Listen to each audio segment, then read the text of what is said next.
So this is one of my favorite Sundays, Holy Humor Sunday. Just a sermon full of jokes. And I'm not even kidding. That's all it is. And some people think that this is a more modern tradition. Actually, it dates back to St. Augustine. And if you don't know who St. Augustine is, he's really old, like 2,000 years old. And he was the foundation of the Christian faith, like the theological framework that most of us have and come to believe comes through St. Augustine. And he celebrated Holy Humor way back 2,000 years ago. So we are just continuing a long-standing tradition of telling jokes the Sunday after Easter. So here we go. All right. A pastor told his congregation, next week, I'm going to preach about the sin of lying. So I want everyone to read Mark chapter 17 to prepare. The next Sunday, he stood up and asked, who actually read Mark 17? Almost every hand went up in the room. The pastor smiled and said, that's interesting, because the Gospel of Mark only has 16 chapters. He paused. Now that I've got your attention, let's talk about lying. That's a good one. A man told his pastor, I think God is speaking to me. And the pastor smiled and said, that's wonderful. What did he say? The man replied, he told me I need to quit my job, sell everything I own, and move to a tropical island. And the pastor raised an eyebrow. Are you sure that's what God's speaking to you? And the man shrugged, well, it might also just be me. The message got a lot louder after I Googled cheap beach houses. A guy was running late to church and couldn't find his parking spot anywhere.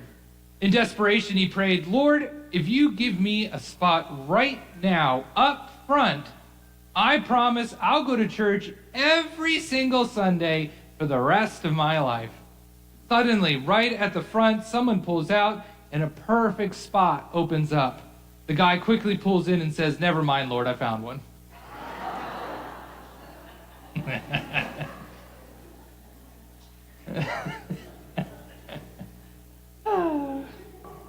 That one's a little too true. I don't know. Okay. Okay. A new pastor arrived in a small town, eager to make a good impression.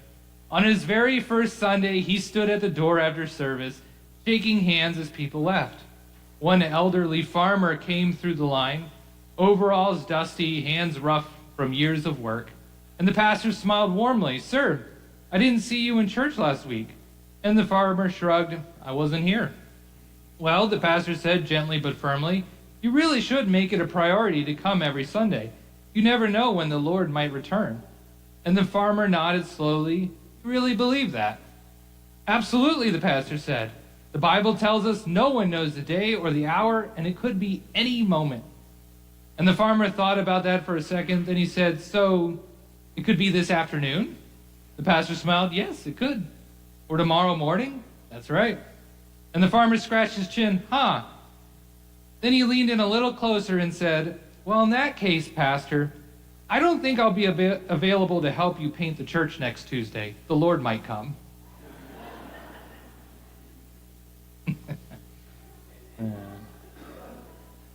Okay, these are quick ones. Here we go. Why don't they play cards on the ark? Because Noah was standing on the deck.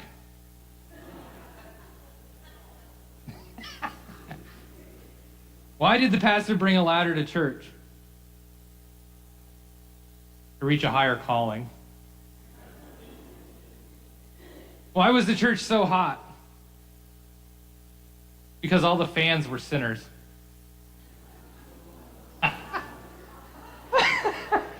I wasn't sure what kind of reaction I was going to get on that one. Okay. Why don't churches have Wi-Fi? Because they don't want to compete with the connection above. Okay. Why did the choir get locked out? They couldn't find the right key. Why don't pastors ever get lost? Because they always follow the Good Shepherd. Yeah. Why did the bulletin blush? It saw the preacher's notes. All right, all right. Why did Noah have to punish the chickens? Because they were using foul language. What kind of man was Boaz before he got... Yeah, what kind of man was Boaz before he got married? I used this one last time. He was ruthless.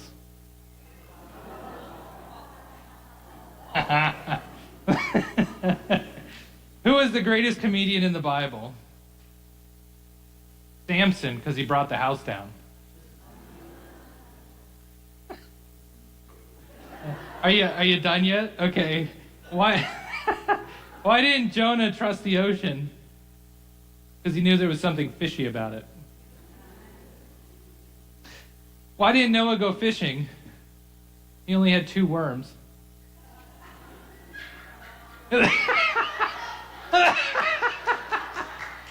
Pat liked that one.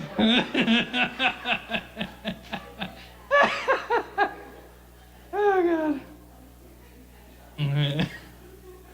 Why did the kids whisper in church? They didn't want to wake the sermon sleepers. Which doesn't happen here. Why did the cookie go to church? To feel crummy no more.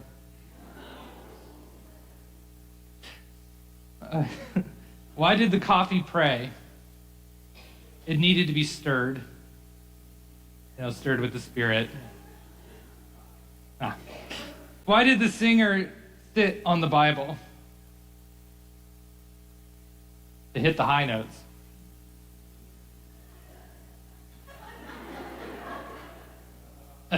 Why did the choir practice so much? Because they wanted to be in tune with God. Why do Christians make good gardeners?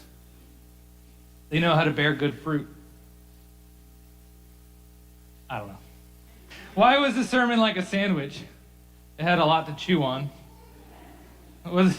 What's God's favorite kind of tea? Come on, you know this one.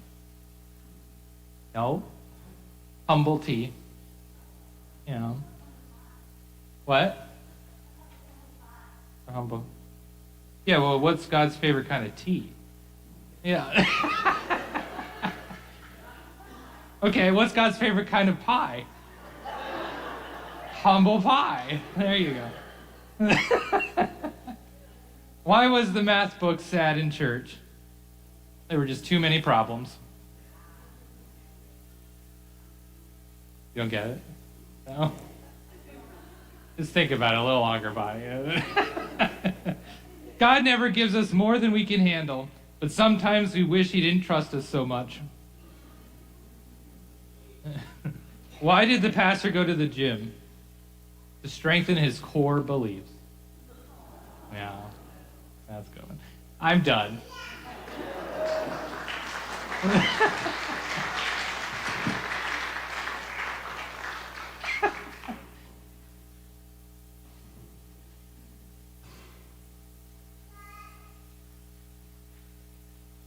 We could all please rise for the hymn of the day. That Easter day with joy was